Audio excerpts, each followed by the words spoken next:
नमस्कार, आपका स्वागत है।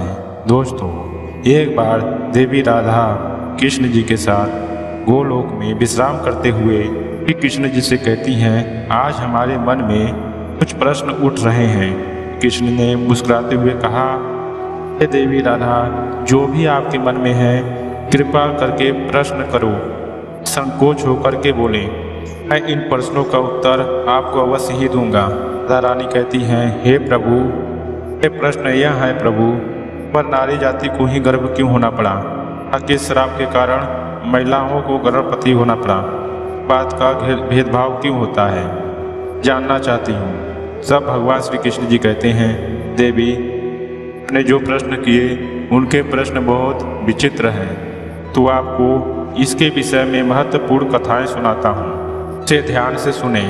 अब पहले प्रश्न के उत्तर में यह कथा आप ध्यान से सुने, वो मेरे श्री राम का अवतार की है।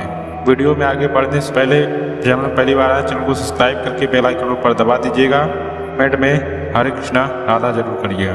कृष्ण ने बोले, हे राधा, मैं हमारे अवतार में वैदिक काल में के ऋषि, अनेक ऋषि ब्रह्मा जी के वीर एवं उनके तेज से उत्पन्न हुए थे। उन्हीं में से कुछ आर्षि एवं ऋषि मुनियों के पेट से देवों का जन्म हुआ था। एक कुछ ऋषि मुनियों के दिव्य से पेज से असुरों और राक्षसों का भी जन्म हुआ था। राधा, ऐसे ही एक ऋषि युग में हुए थे। उन्होंने औरतों को गर्भवती होने का श्राप दिया था। देवी राधा बड़ी आतुरता के साथ पूछती हैं, तो हे प्रभु, वह कौन थे वह ऋषि? उन्होंने औरतों को गर्भवती होने का श्राप दिया। वह कौन थी? संसार की पहली स्त्री जो ऋषि के श्राप से गर्भवती हो गई थी।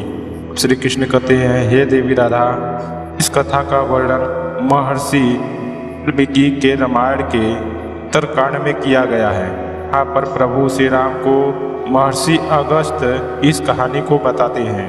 राधा, यह सतयुग काल की बात है।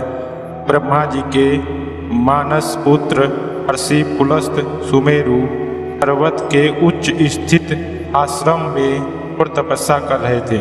इसी समय आर्षि को अत्यंत घोर तपस्या करते हुए देख अन्य कन्याएं विचलित होने लगी। अपने मन को शांत करने के लिए उन्हीं ऋषियों के सामने जाकर उनके तपस्या में बाधा डालने लगी।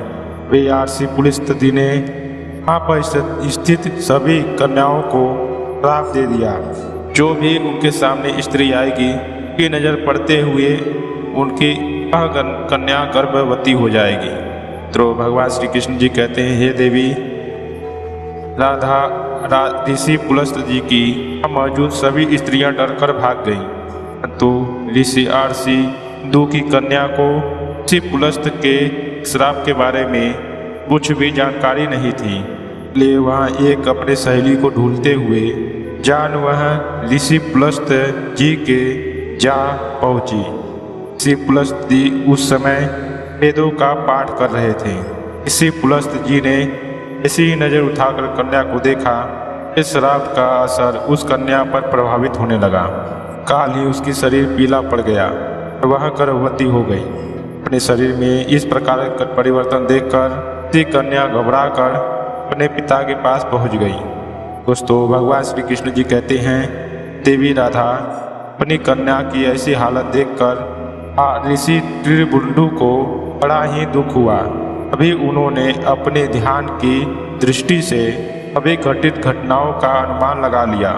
इसके बाद वह अपनी कन्या को लेकर ऋषि पुलस्त के पास गए। कहा, हे मुनीश्वर, आपको हमारा नमस्कार है। ये पुत्री अनजाने में आपके पास आई थी, किंतु आपके श्राप के कारण इस संसार की वह पहली स्त्री है जो गर्भवती हुई है। मेरा आपसे निवेदन है, इसे आप भिक्षा के रूप में ग्रहण करें। सब गुरुओं से संपन्न है, अनजान में ही आपके श्राप की अभागी है, यह सदा आपकी सेवा भी करेगी। दोस्तों, भगवान श्री कृष्ण जी कहते हैं, देवी राधा, इसी बिंदु जी की सादर पूर्वक विनती बिंदुसार के श्राप के ऋषि पुलस्त भी बहुत दुखी हुए। उन्होंने ऋषि और श्री पुलिस को प्रणाम किया। उनकी पुत्री बिंदुसरा को ग्रहण करने का आश्वासन भी दिया। वह पहले पुरुष थे, उन्होंने उस कन्या को स्वीकार कर लिया दोस्तों। जिसके बाद वह ऋषि पुलस्त के साथ रहने लगी और उनकी दिन रात सेवा करने लगी। श्री बिंदु श्री सेवा से अत्यंत प्रसन्न होकर श्री पुलस्त जी ने एक दिन कहा कि हे देवी, मैं तुम्हारी सेवा भाव से बहुत पसंद हुआ हूँ, इसलिए मैं अपने समान तुम्हें पुत्र प्राप्ति का वर देता हूँ। इस समय तू मेरे सामने आई थी, उस समय मैं वेदों का पाठ कर रहा था, ने उस वेदों का श्रवण भी किया था, इसलिए तुम्हारा पुत्र वेदों का ज्ञान देने वाला के नाम से जाना जाएगा। तो भगवान श्री कृष्ण जी कहते हैं, हे देवी राधा, कुछ समय बाद वह ऋषि कन्या ने एक पुत्र को जन्म दिया। जैसा कि ऋषि पुलस्त जी ने आश्वासन दिया था, इसी कन्या के पुत्र ऋषि पुत्र के नाम से जाना जाएगा।